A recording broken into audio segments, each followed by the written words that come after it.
Straight west. I don't think that was looking at that. Southwest. It was called the away. Yep. Oh, God. Good for you. All right, good morning, everyone. It's 7 a.m., May 31st, 2023, and we'll call this meeting the Fergus Falls City Council Committee of the Whole to order. Roll call, please. Rachel. Here. Hicks. Here. Here. Joe. Here. Norman. Here. Luker is absent. Enmeyer. Here. And Constance absent. And we have a quorum this morning. And first item of discussion this morning will be on the open forum policy, and we'll call on our city administrator, Andrew Bremseth. Good morning, Andrew. Good morning, Your Honor, council members. Hope you're all doing well.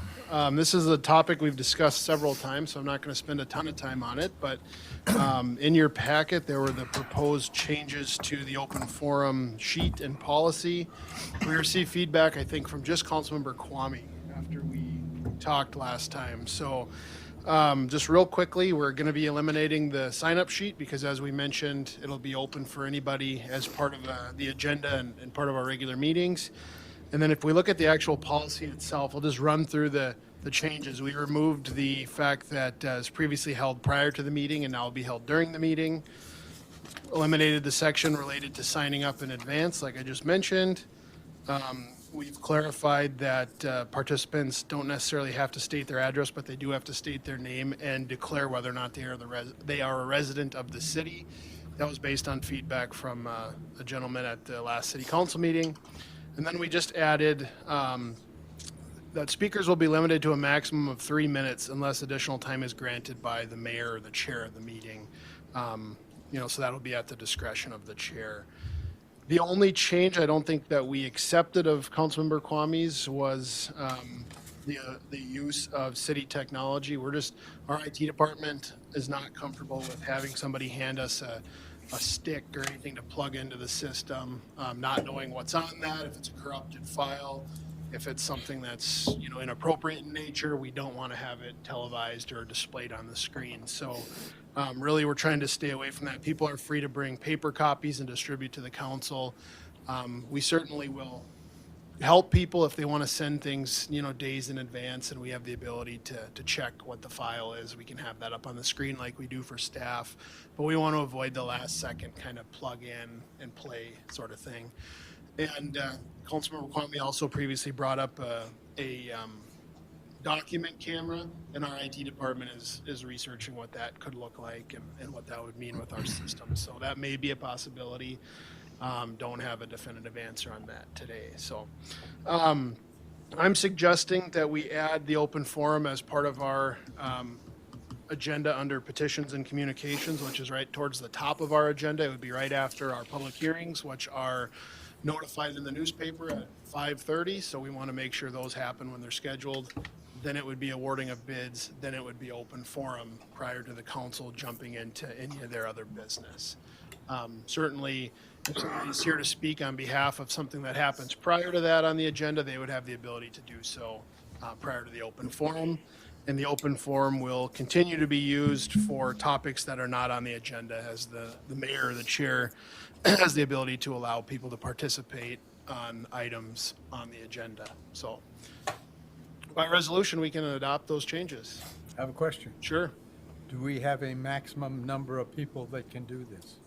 We don't have a maximum number of people, but we do say in here that speakers will not be permitted to speak on the same subject more than 2 times within a 12-month period. So it's not, we're not hearing. But I mean, in one evening, how many people can? We don't currently have a maximum. If if that turns into a problem and the council says we're spending too much time on it, we can certainly address that. I know some cities will allot 30 minutes and, with 3-minute limit, you get about 10 speakers. I don't anticipate we're going to run into that issue, but if we do, we'll address it at that point in time. Thanks, Andrew. Scott? Just a couple of comments. One minor edit. In the first bullet point, it talks, the last sentence reads, "It is not to make a presentation." The point of the open forum is for people to make comments, ask questions, whatever it might be. And yet in item number 5, it says individual presentations on an issue. The use of the word presentations, I think, is confusing, and in line 5, I would suggest we replace the word presentations with comments. Sure. Minor edit. Yep, good. And then the last item, as far as the use of city technology, I'd like to, again, suggest that the city find a way that if someone comes in with a photo or a document, that we ought to be able to just lay it on the table and have everybody be able to see it. And it's a relatively inexpensive technology that I think our city ought to be able to provide. Thanks, Scott.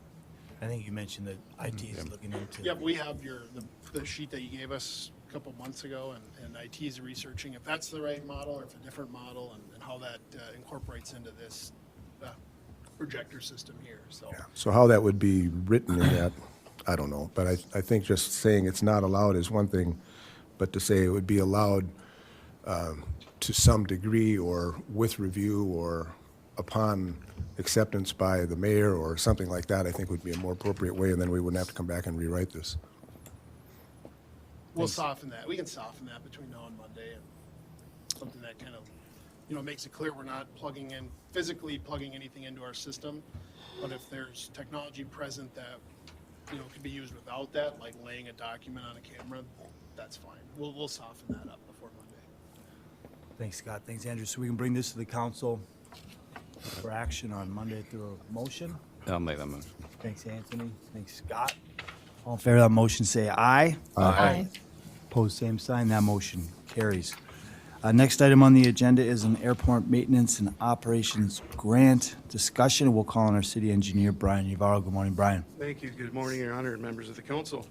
Yes, in addition to the state of Minnesota and federal grant programs that we utilize for our capital improvement projects at the Fergus Falls Municipal Airport, the state also provides funding to supplement the annual airport operations through the state of Minnesota Airport Maintenance and Operation Grant, M&O grant. The attached, I have included the term for state fiscal year 2024 and 2025. This is a two-year term. Maintenance and operations grants. I've provided the past year's summary of those amounts. Currently, the state is offering for state fiscal year 24 and 25, 75% reimbursement for eligible items not exceeding $70,606. Some of the eligible items include heating, electricity, parts for building maintenance, things of that nature. Pavement repairs are eligible and reimbursed at a 75% rate. So by accepting these grants, the state requires the airport to be maintained, maintenance safety standards, and for these funds, this is just very similar to all the other grant assurance programs we do. And like I mentioned, we've been accepting maintenance and operation grants for many decades when offered through. So at this time, I'm requesting a resolution accepting the state of Minnesota Airport Maintenance and Operations grant offer for state fiscal years 2024 and 25. Thank you, Brian. And we can do that through I will a offer motion that, to Your the Honor. council. Thank you, Jim. Thank you, Scott. Question? Just one question. The number, the amount of this grant is determined apparently by the state. Do we have some application process, or how do they come up with the number? I just noted that it actually went down from last year. I would have expected it to go up like everything else. Yeah, no, these are just offerings that they submit to we don't have a grant application process in previous. These are just, I guess, appropriations from the state and appropriated So accordingly to the. Doesn't have to do with our budgets or anything. It's just a No. number they throw out there. No. Thank you. Thanks, Scott. Any other questions for Brian? There's a motion to bring this to the council. All in favor of that motion, say aye. Aye. Opposed, same sign. That motion carries. Next up is the transfer of airport entitlement funds. And again, Brian Navarro. Thank you. Yes, just another little background. The Fergus Falls Municipal Airport receives $150,000 annually in federal entitlement dollars. These are used for applicable projects at the Fergus Falls Municipal Airport. Basically, the city can accrue 4 years up to $600,000 in these entitlement funds. If they're not spent at our airport, these entitlement funds are turned back to the FAA and added to the FAA's discretionary funding account, which can be used for a project in any airport across the country. So keep in mind, not state, goes to the entire U.S. So we've been spending our entitlement dollars, but in the following years, we have done some transfers. We did a payback to the city of Walker. I think we did borrow some of their entitlement funds for a recent SRE, snow removal equipment acquisition. We have a current balance of $141,369. There is another airport that we've had previously, we've done entitlement transfers for. This is the Red Wing Regional Airport. They're looking to complete an access road rehabilitation project, and they're short $75,000 of entitlement dollars. We have sufficient balance, and the city of Fergus Falls and Red Wing have had previously transfers for both to help both our airports, and we've had a very good relationship with it. So at this time, the city of Red Wing is requesting to borrow $75,000 of Fergus Falls Municipal Airport entitlement funds. In order to do this, I've attached a FAA agreement form 5100-110. So at this time, I'm requesting myself and the city attorney to execute these agreements and transfer of $75,000 to the Red Wing Regional Airport between the city of Fergus Falls. Thank you. Thank you, Brian. And we can bring this to the council. I'll make that motion. I've got a question. Sure. I'll second. I got a question too. All right, Anthony, go ahead, and then Scott. Are we saving, have we got a project in mind that, like, down the road where we would like to kind of collect quite a bit of money for? Because I know that's what we did last time. We pushed them out and then brought them back together to bring, you know, a bigger project to the table. Yeah, we of course, we have some really large projects, especially our taxi lane reconstruction projects. I don't have a definitive year, but we will be looking at discretionary funds. Like I mentioned, the size of that project's going to be $1 million plus. You're banking 600. We're going to probably need other airport entitlement funds plus discretionary funds to get that project complete. Right. But between this, we just recently passed a council authorized agreement between SCH for that master planning document. That's not using federal entitlement dollars. That's using BIL funds, discretionary funds. So we do have that balance, because if we did not have those bill funds, we would not be able to do that master planning. So under the terms of this one between Red Wing, we have that master plan project that we're going to be starting. That's going to take over a year. If we make this transfer to Red Wing, they will be repaying us next year. So it's pretty much use of funds that will help a partner of ours in the past. Right. Thanks, Brian. And he answered my question already. Got it. Efficiency. All right, so we have a motion and a second. Are there any other questions of Brian before we vote on this? All in favor of that motion, say aye. Aye. Opposed, same sign. The motion carries. All right, again, Brian Navarro will discuss Oak Street vacation petition. Thank you, Your Honor. Yes, recently, city staff, we've received a petition for the above reference platted area. This is the platted Oak Street right-of-way between blocks 6 and 7, Nelson's second addition to the city. Up on the screen right here is the subject area, how it highlighted the Oak Street right-of-way in question. The new owners of blocks 6 and 7 are requesting the vacation of Oak Street. Oak Street is dedicated 75-foot right-of-way between blocks 6 and 7, bounded generally between St. Charles Avenue to the north and private property to the south. To date, this right-of-way has not been developed since initial platting. So if acceptable, the procedural steps moving forward are I'm going to be requesting a public hearing for July 3rd, 2023. Notices will be sent out to all abutting properties, including not only the owners to the west and east, but also to the south, and then also to private utility companies. Any comments received back will be presented at the public hearing if this petition is accepted. So at this time, Your Honor, I'm requesting to accept the petition, the Oak Street vacation petition, and also to set the public hearing date for July 3rd, 2023. Thanks, Brian. I'll offer that, Your Honor. Thank you, Jim. Thanks, Al. Questions for Brian? Hey, Brian, just so, when this is platted, you said it's private property to sell, was there planned?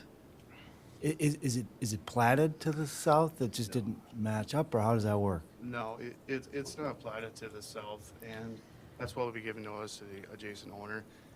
When you look at this general area and everything, and that land to the south, in my opinion, there is a very low wetland area, and there's not a lot of developable property along there too. Sure. So in consideration, my comments, my opinion, if that was actually paved Oak Street, what we're looking at release or vacate, it's not very conducive to any development to the south right there to build a road when if some of those developable lots to the south were subdivided, I would recommend driveways come off of the existing Oak Street, Got it. you know, in that manner. But like I mentioned, we will get notice to that owner and everything, so if they have any other comments to provide. Sure. So, Thanks, Brian. Any other questions? Scott? Since this is apparently city-owned property, has the city been plowing this or maintaining this in any way? Has it been mowed or taken care of in any way? I don't believe so. No, I can we an- haven't done anything to it. I can answer that. The previous owners had been maintaining it. The Anderson family's taken care, Otto's taken care of that piece of property for 50 years, so, yeah. Correct. All right. We have a motion to bring this to the council. All in favor of that motion, say aye. Aye. Opposed, same sign. That motion carries. All right, next up is public improvements 5364 and 5365, the Mill and Overlay Project and Seal Code improvements. And we'll call on Brian Navarro again. Thank you, Your Honor. Yes, we've been evaluating local street candidates that will receive a bituminous mill and overlay and seal code application. These are two types of street applications that are considered preventive maintenance strategies that the city contracts on an annual basis throughout the city. Sidewalk pedestrian ramps will also be improved to meet ADA standards in the neighborhoods that receive bituminous mill and overlay. Per city policy, we've been now evaluating street candidates to receive a mill and overlay in Ward 3. Seal codes, like I mentioned, are citywide. We don't have the exact candidates selected yet, but we are looking at Park Street and Escogmo Boulevard and a few others if we have budgeted funds to complete these projects. Like I mentioned, Park and Escogmo are tentative at this time. It's subject to change, but those are the primary ones we are looking at right now. If acceptable, staff will prepare the project plans and cost estimates prior to requesting authorization to advertise for bids at a later date, but it will happen within the next month. Currently, the city budgets in 2023 budgeted $296,140 for bituminous mill and overlays, and approximately $156,780 for seal coat applications. These budget amounts generally include not only construction costs, but also engineering and contingency costs, total project costs. So at this time, I'm requesting 4 items. Initiate public improvement 5364. That's 2023 mill and overlay improvement program. I'm also requesting to order the project plans and specifications for public improvement 5364. Third request is to initiate public improvement 5365. This is the 2023 seal coat improvement project. And fourth final request is to order the project plans and specifications for public improvement 5365. And I'll open up to any questions you might have. Thanks, Brian. And we can bring all 4 of these items to the council Monday night with one motion. Scott, would you like to offer that? I'll offer that and have a question. Certainly. Someone like to second? I'll second it because Thanks. it's in my ward. Thanks, Anthony. Scott, go ahead. I think that it's terrific that we'd be moving forward on these projects to get some road work done in town.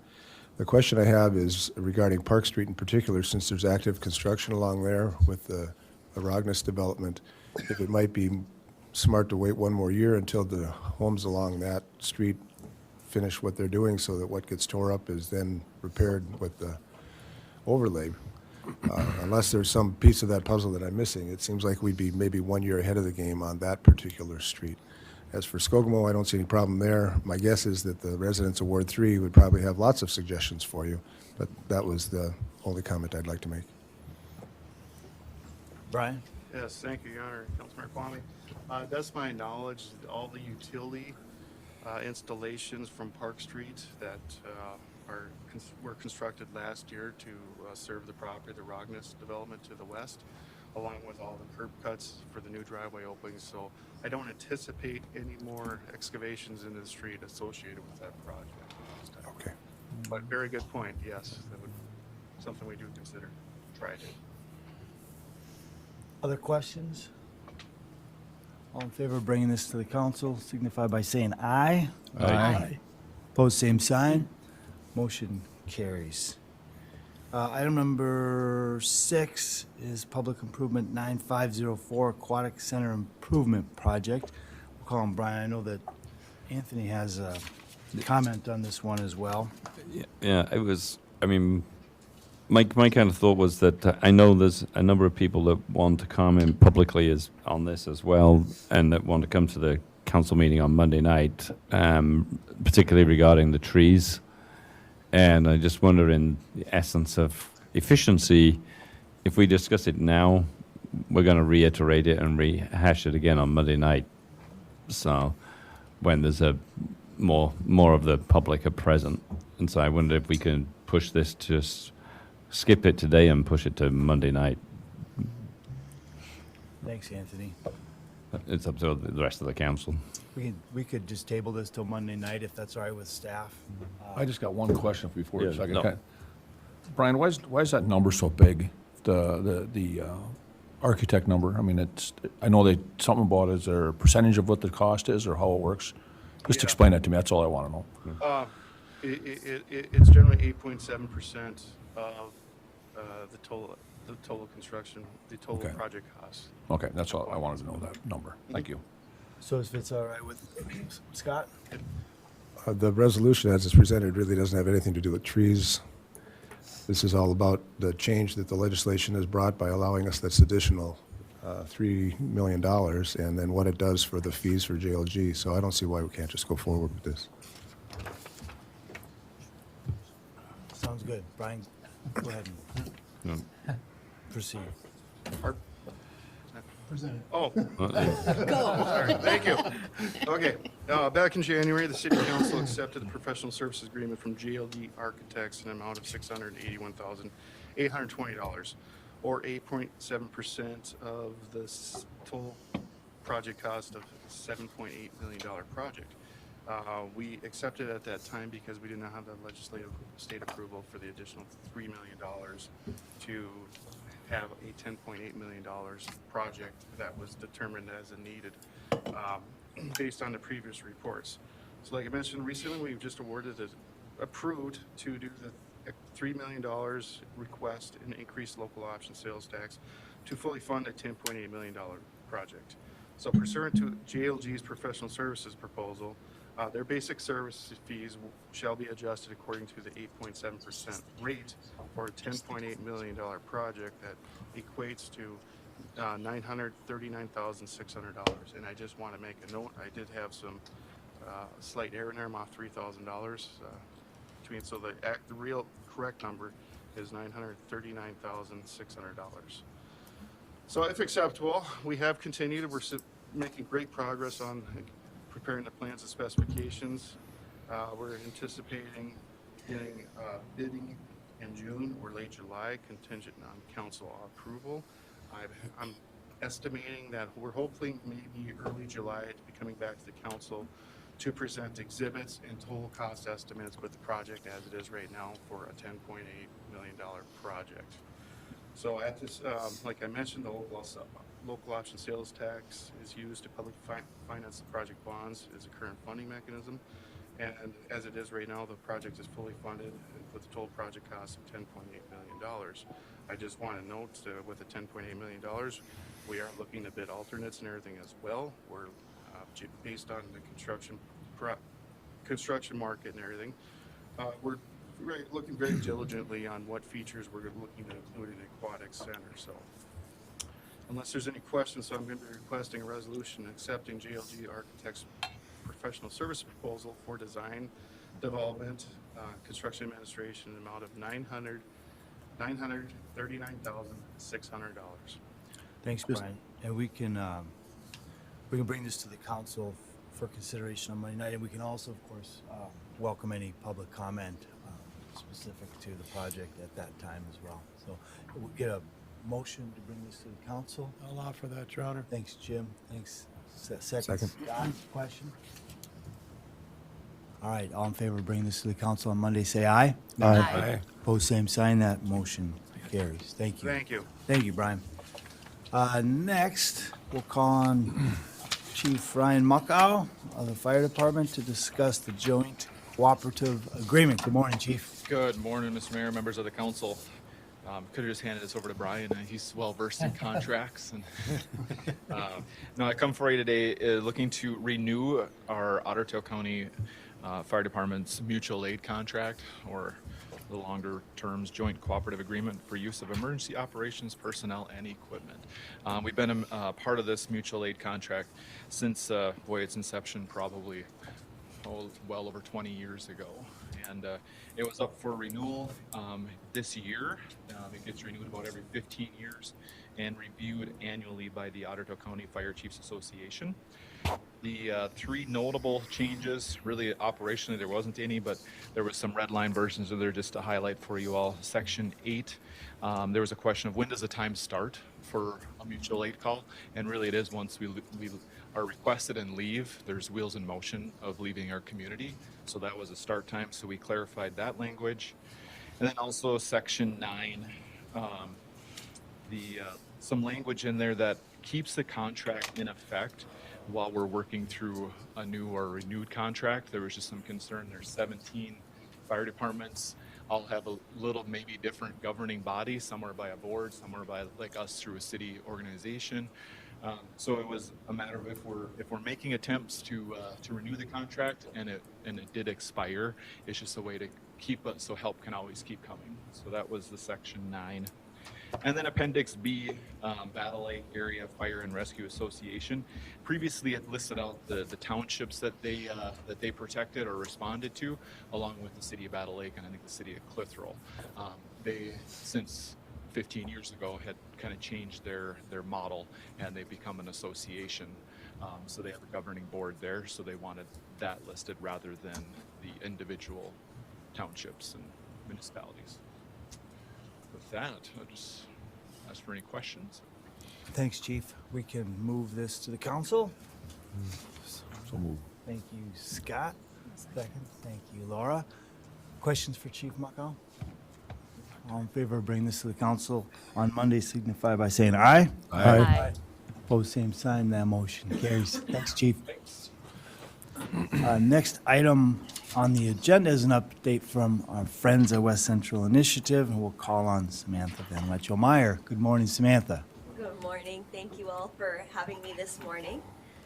And I first want to start by saying thank you for your ongoing support of West Central Initiative and our work in economic and community development. I'm here to share an update on the work that we've done over the past year for Fergus Falls. So under economic development, we have our loans program specifically to Fergus Falls since January 1st of 2022 to present. There have been 6 loans awarded in the community, totaling $345,800. And in your packet on the right-hand side in the back, you'll find our loan program flyer. This shares some information about our loans program and what we do. This is information that you're able to share with the community if there's anybody looking for some assistance.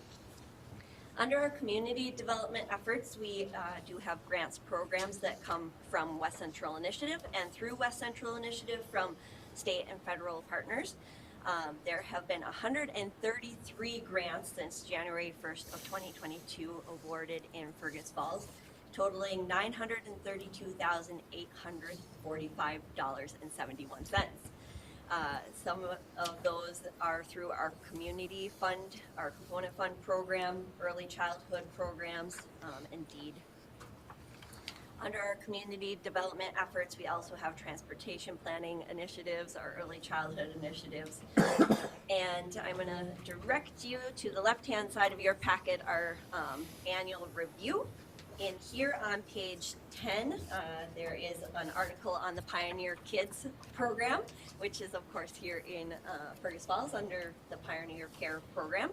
And West Central Initiative was a part of that program, getting that set up with our early childhood specialist, Marcia Erickson. We, as an organization, operate as the regional planning organization for our area, as well as the Regional Community Foundation. We are a 501c3 nonprofit, and so we do fundraise for our operations under both of those areas. On the right-hand side, you have this small little flyer, and this is about our dual role as a regional development organization and how that previously expired, and through that expiration, in the past, we were not able to accept state and federal funding in our region, and West Central Initiative took on that role and enabled those funds to come back into our region. And then I'm going to share a little bit about a new program that we have going on at West Central Initiative, and that's on page 7 in your annual program here. And that is our Rural Democracy Program, and Mayor Shire is helping partner with West Central Initiative in those initiatives as a leader in that. And so thank you, Mayor Shire, for your work under that program. So in Minnesota, on average, 1 in 21 individuals need to serve in a leadership position like all of you. And in West Central Minnesota, that number is even greater, like 1 in 9 people need to serve in a leadership role. And so this initiative is to help support people who are in leadership roles, like mayors and city staff, to get the information and skills that they need to support their communities. And then the additional part of this Rural Democracy Program is to help people who are interested in running for leadership positions to gain the skills and information that they need to serve their communities. And so we're really excited about that program, and there's contact information on page 7 there, and you have access to one of our great resources right here. So thank you all for your service to our community and our region, and making sure that we have those roles filled. Additionally, I just wanted to share that today I am joined by Commissioner Kurt Mortensen. He is the Vice Chair of our Economic Development District Board, and Tom Rufer also serves on that board for Fergus Falls. And I'd like to invite Commissioner Kurt Mortensen if you'd like to share anything. Well, simply put, the Economic Development District makes it possible for communities in West Central Minnesota to qualify for federal assistance for infrastructure projects. That's as concise as I can write that. But it's a pleasure to be here. I get invited by the West Central Initiative for the city visits, and I welcome that opportunity. Thanks, Commissioner. Thank you. And then in your packet, you will notice that we have a board member that's right here in Fergus Falls as well, Elizabeth Philasia, and so she is a resource if you know Elizabeth to support you as well. If any questions you have for West Central Initiative, you can reach out to her, but I'd invite questions or anything that we might assist you with now if you have those questions. Thanks, Samantha. Anyone have any questions for Samantha? There's a lot of information here. I know West Central Initiative does a lot of things in the community and in the region, so we thank you for that. And if the council has any questions, we can digest this information. And thanks so much for being here, Thank Samantha. you. Thanks. Thanks, Sam. All right. Last item on the agenda is a presentation from Summit Carbon Solutions, and so we will welcome them. Good morning. Thank you, Your Honor. Good morning, everyone. It's a pleasure to be here. Thank you for the opportunity to give a project update. My name is Joe Caruso, and I'm the External Affairs Coordinator for Minnesota, and that means that I'm responsible for city, county, and community outreach. Some of your faces are familiar. I think we may have met either at county board meetings or some of the public meetings we've held on the project. And for those of you who haven't heard the story, this will be an introduction. This presentation I gave on April 25th to the Otter Tail County Board of Supervisors. I also gave it last week over the noon Rotary Lunch meeting. So it's the same presentation. It's designed to be 30 minutes long. It's not going to take 30 minutes today. We're going to do the short form. And I would ask Andrew to give me the T-5 warning sign, because I like to leave room for questions at the end. I will do that. Thank you, sir. And thank you to Andrew and Lynn for coordinating me being here today. So just briefly, Summit Carbon Solutions is a 2,000-mile plus network of gathering and transportation lines to take the CO2 emissions off of the ethanol plants in the Midwest and transport them to a permanent sequestration or storage area in North Dakota. As of today, we're partnering with 34 biofuels plants, and we've changed the word ethanol to biofuels intentionally. Of those 34, 33 are conventional ethanol plants, including Fergus Falls, Green Plains. One of them is a company called Gevo, It's a project that's under development in South Dakota for aviation fuels. So there's a twist here to this that's different than just even 6 weeks ago. The project, as it's designed today, is designed to carry up to 18 million tons of CO2 a year. Now, to put that in perspective, it's hard to imagine what 18 million tons of CO2 is, right? That's equivalent in CO2 reduction to taking 4 million internal combustion engines off the road, ICE vehicles. And at the end of the day, the purpose of this project is to help Midwest biofuels producers, ethanol producers, directly and indirectly, the farm economy through corn, be economically and environmentally sustainable going forward. That's what we're about. There are a lot of industries looking at decarbonization. Any industry like power generation, for example, traditional refinery, oil and gas production that generates a lot of greenhouse gases, they're all looking at decarbonization strategy. Our focus is exclusively on the biofuels industry. This map is important for a couple of reasons. One, it underscores the scope of the project. We're operating in 5 states: Minnesota, North Dakota, South Dakota, Nebraska, and Iowa. Our parent company is based in Ames, Iowa. There are 3 components to this project. There's the compression facilities that are at the ethanol plants. So our commercial relationship with our biofuels partners is that we will own, operate, maintain, and finance the compression equipment at the plant site. And depending on the plant, that's about $25 to $30 million per plant of spend. But we will have people operating and maintaining those facilities inside the plant gate. Those are the black boxes. And you'll see the one green box that's not connected to anything yet. That's in South Dakota. That's the GEVO aviation plant, aviation fuel plant. The second component of the project are the gathering and transportation lines. So it looks like a spider web. And this is important, particularly to Minnesota, because we don't have one continuous pipeline in the state.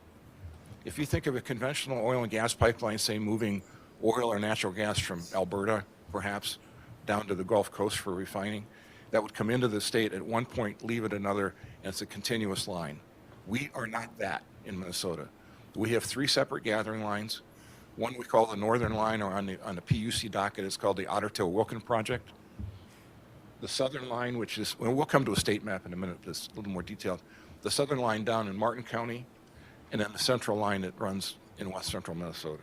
So we have 3 different projects that don't connect, 3 different lines that don't connect to each other in the state of Minnesota, and we're following a permitting track that's got 3 separate tracks.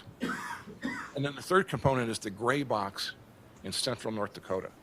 And the import of that is, this is all about moving the CO2 to a permanent sequestration facility, and the economics of the project don't work, and the environmental sustainability of the project doesn't work if we can't permanently sequester the CO2.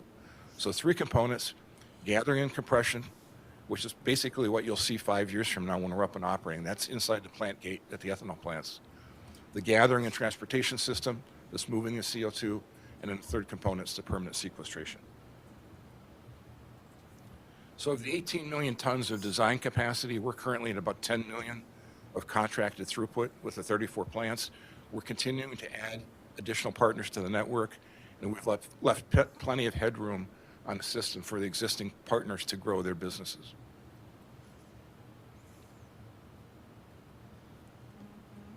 So this is a schematic that came out of a U.S. Department of Energy report. DOE spent several years trying to catalog, if you will, potential sites for sequestration in the United States.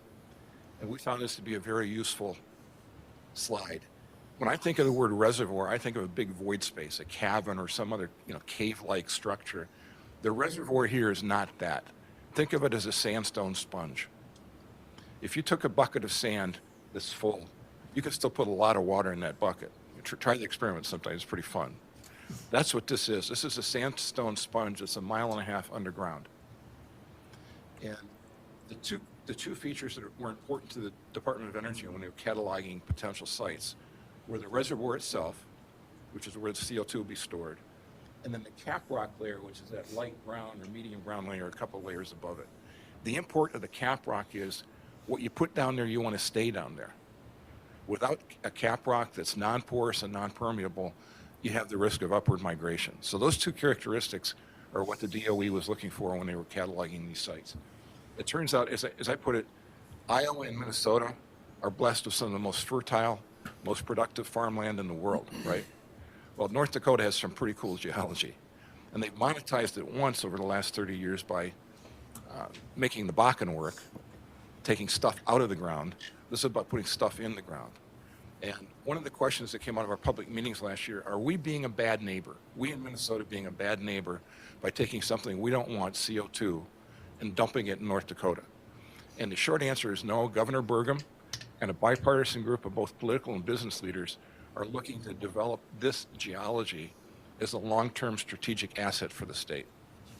So financially, they got paid excise taxes, taking stuff out of the ground, oil and gas out of the ground. This has nothing to do with the Bakken. It's physically separate. But the geology is such that we can put stuff in the ground and keep it down there permanently. And the state is looking to develop that as a long-term economic development asset.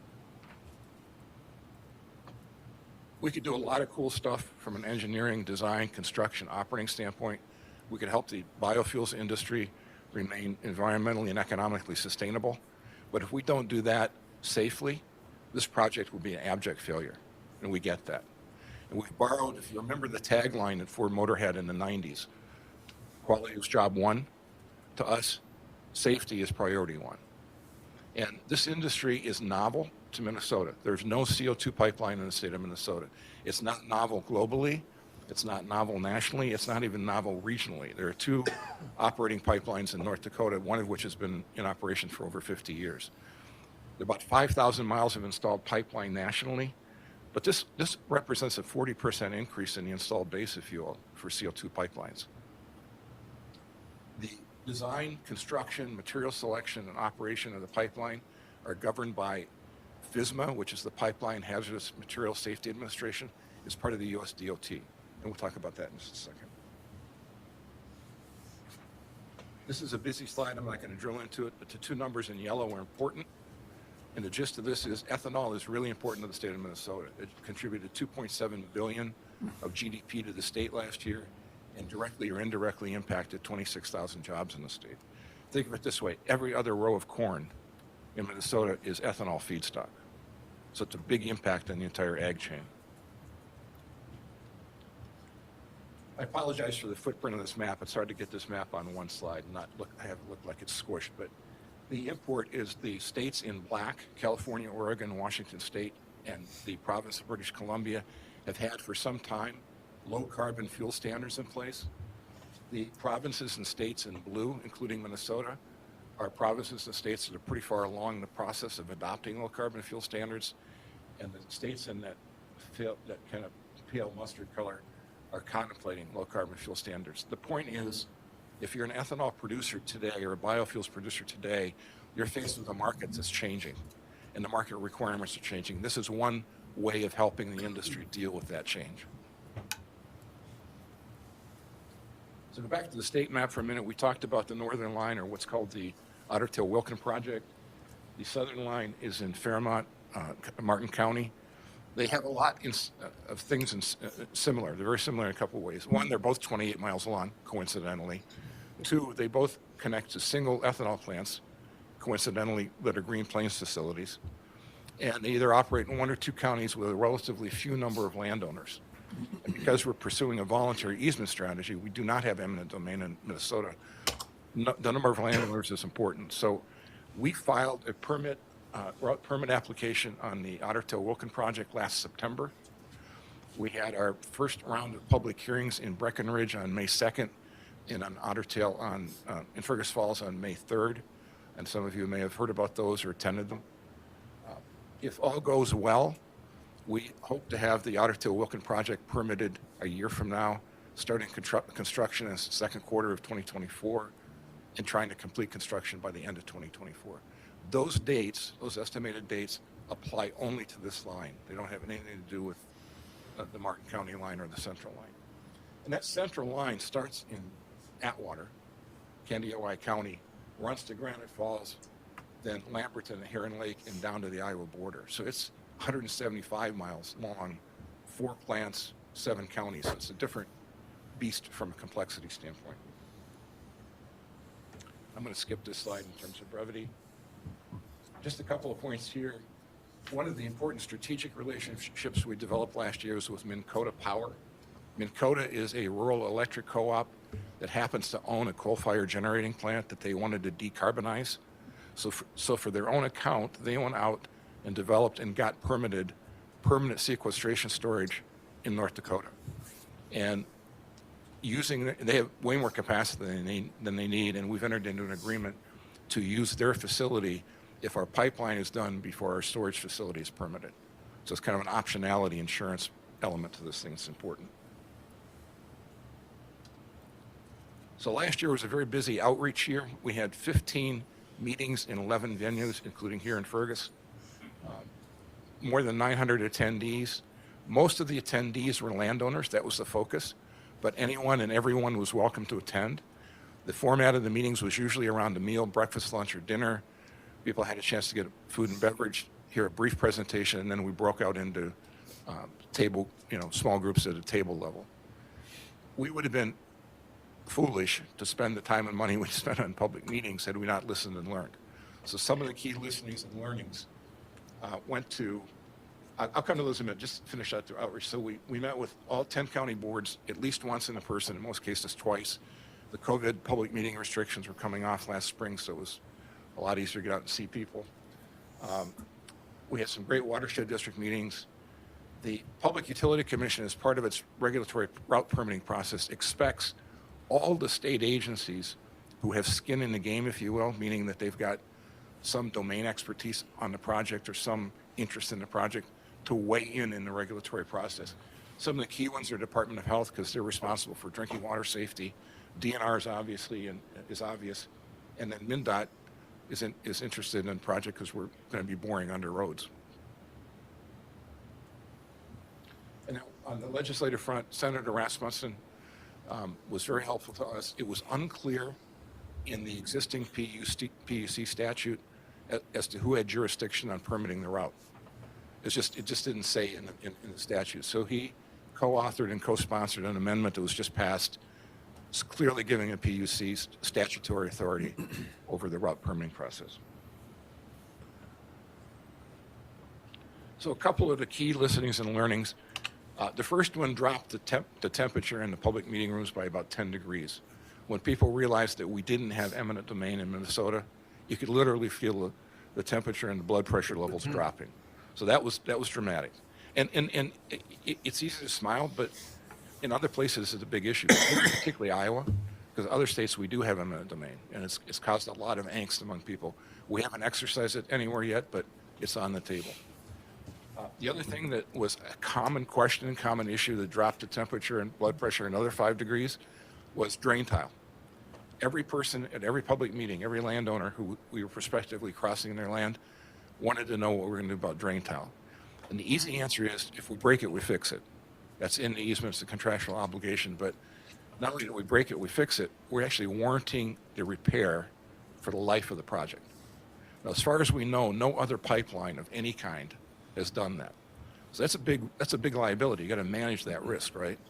So as our risk mitigation management tool, we had Ellingson on board from day one. Ellingson's a Minnesota company, one of the leaders in the drain tile industry, and they're our contractor on drain tile repair.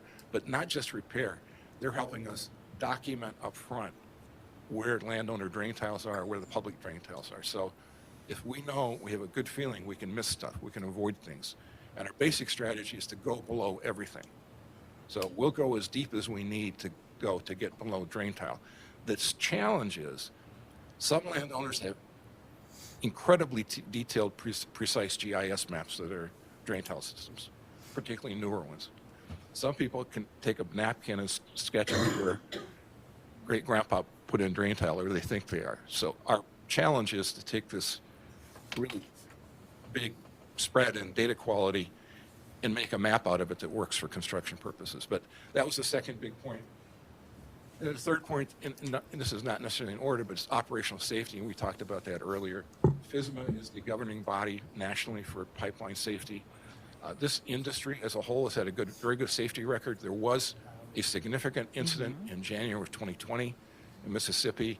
I'd be glad to take questions after on that.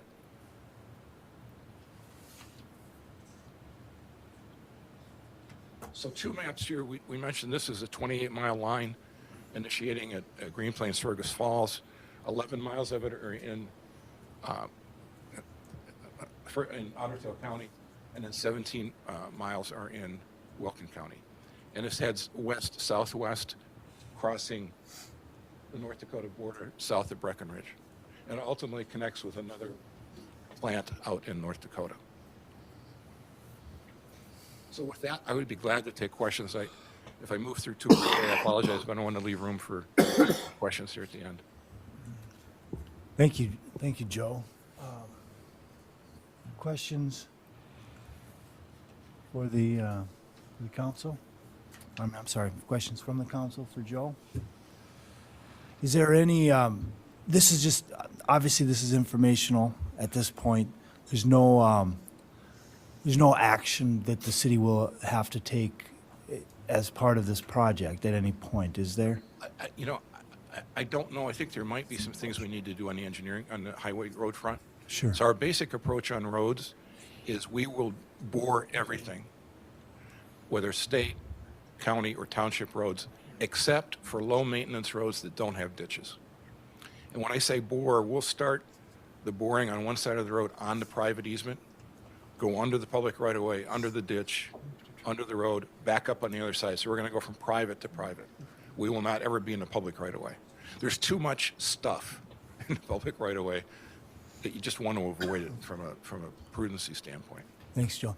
Just so, can you just give a real high-level explanation of the technology behind? So you're compressing, you're capturing the emissions, you're compressing them, you're sending them in a tube out to North Dakota, then you're putting them 1.5 miles in the ground, and You got it. And it just naturally stays there. Well, that's the cap rock. That's the function of the cap rock. That's why you want to have that non-porous, non-permeable second feature, second attribute. But that's right. So you're going from a high volume of gas, fully permitted. I mean, it's fully permitted at every plant site to emit today, but the policy initiative is to decarbonize. Sure. This will allow the industry to compete with having a lower carbon intensity score and therefore a better profile on low carbon fuels. And we turn it into a near liquid form. So it's called supercritical is the technical term, but it's a near liquid form just to reduce the volume of what's being transported. And it's under significant pressure. The operating pressure is 1,200 to 2,200 PSI. The design pressure is 3,100. And it's all carbon steel pipe. Diameter in the state runs from 4 inches here in Otter Tail, Wilkin. So it's the smallest segment of pipe in the state. Coming out of that central line, going from Heron Lake down to the Iowa border is a 10-inch line. And ultimately, everything gets wrapped into a 24-inch transmission line to move from Iowa to Dakota. Sure.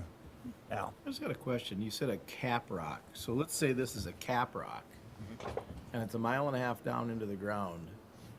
What keeps it here and not going this way where there is no cap rock? You've got to put the reservoir dimensions have to be smaller than the spread of the cap rock. You've also got a bedrock layer. If someone asked a question about downward migration, DOE really focused on upward migration risk. That's what they were concerned about. But that's you're looking at reservoir formation that's smaller than the cap rock footprint. What would contain it on the sides? I guess that's what I'm getting at. It's the surrounding rock, because it's not. It can move through that sandstone sponge, if you will, but ultimately it's going to hit a border that's not going to be porous. It's not going to be permeable. So sideways migration, but we have to have monitoring and test wells around the perimeter. So we've got 3 of them drilled now just to prove up the geology, and both state of North Dakota and the US EPA have to approve those wells. They're called Class 6 wells. So both North Dakota Department of Resources and US EPA have to approve the sightings. And that's why having that Minn-Kota relationship is important, because if this think about sequencing this, you're building all this stuff at the plant level, you're building the gathering and transmission system, and you're building the storage system. So those can have 3 different sequencing steps to them. Having the Minn-Kota asset in place is really helpful to us. One last question for me, and you may have just answered this, but back to your question about, like, are we taking something that we don't want to Minnesota and sending it to North Dakota? It's a bad neighbor. But is the EPA, is this, so the geology in North Dakota works, but does the regulation in North Dakota also, I mean, is that also a draw? And is it federally regulated or is it state regulated? Well, North Dakota has what's called primacy. They filed for primacy. So they have primacy in terms of regulating storage, and they've embraced this as a long-term asset. Wyoming has done the same thing. I grew up in Pennsylvania. Recently, Pennsylvania came out and said they intend to do the same thing.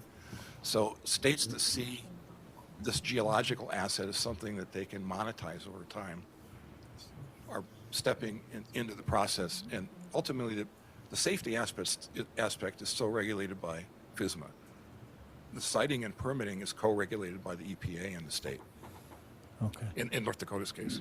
But Governor Burgum has, and it's not just him, it's a bipartisan group of leaders have really embraced this as a long-term asset for the state.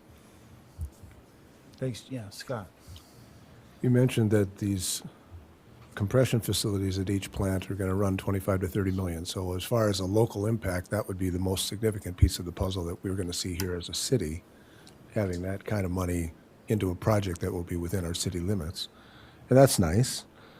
I guess my question overall, whether it was specifically for the, that facility or for any of them, is where this money is coming from. Is this all private funding that supports this company and this construction and operation, or is this got a lot of federal or other state grants or funds, or where's the money coming from that's paying for all this? So on that accomplishment slide, there was, I think the first one we had on the top was we crossed over $1 billion of private equity that was raised last year.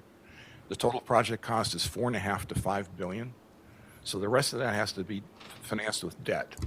Now, how did the debt holders and the equity holders get repaid, which I think is the logical question, next question. There are two sources of revenue for the project. The first are the investment tax credits, federal investment tax credits, that go to every gallon of permanently sequestered, every ton of permanently sequestered CO2. So that phrase permanently sequestered is really critical. If you can't document and prove to the IRS that it's down there and stayed down there, the investment tax credit goes away. That goes away, that's a major problem for the project, economics of the project. The second source of revenue is a benefit sharing arrangement with the ethanol plants that to the extent they can lower their carbon scores and achieve low carbon fuel status and get a premium for the low carbon fuel, we share in that benefit, which is frankly how the capture equipment at the plant is paid for. But 5 years down the road, the only thing you'll see above ground are the compression stations at the plant, and you'll see, if you look at the red bow ties, I think there's some red bow ties in the line up here. Those are above ground safety valves that stand about 4 feet high.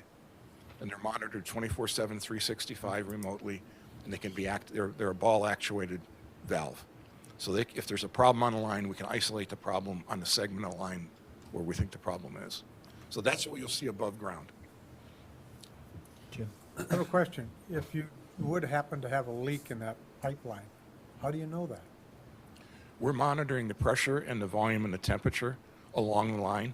So we can figure out if there's a problem and segment where the problem is. Pinpointing it's harder. Given an exact location is harder, but you can isolate the segment, and it's set up so if the downstream ethanol plants won't be disrupted if we have to shut off a segment. Okay. I think I misspoke when I said that the investment would be within our city limits. The ethanol plant's outside the city limits, correct? That is correct. Okay, sorry. We're used to thinking about it in terms of county level property tax impact. So if you're a county commissioner and you're in a county that has both an ethanol plant and a meaningful segment of pipeline, that means there's a lot of capital being invested in a project in your county. So therefore the property tax base goes up and the taxes we would pay as the operator to the county go up. So we're used to looking at it at the county level. If you take a county like Jackson, it's got a long run of pipe and an ethanol plant in it, I think they're at the top of the food chain in terms of property tax impact. The one other thing I would mention is that, I'll communicate with Andrew to make sure that the council here is aware of what we're communicating to the county board. And we promised to do second and fourth quarter in-person updates for the county boards which we're just now wrapping up, and then do email updates in the first and third quarter. So we'll make sure that you get the third quarter email update. I think you get direct notice from the PUC on hearings. Our understanding is you get direct notice. And we expect the next round of PUC hearings to be sometime in the fall. And it's a little squishy because a couple people mentioned at the public meetings it'd be nice not to schedule this in the middle of harvest. So I think the PUC is trying to think about scheduling, but that would be probably October-ish, plus or minus. Thank you, Joe, for the update, and Thank you. appreciate you being here today.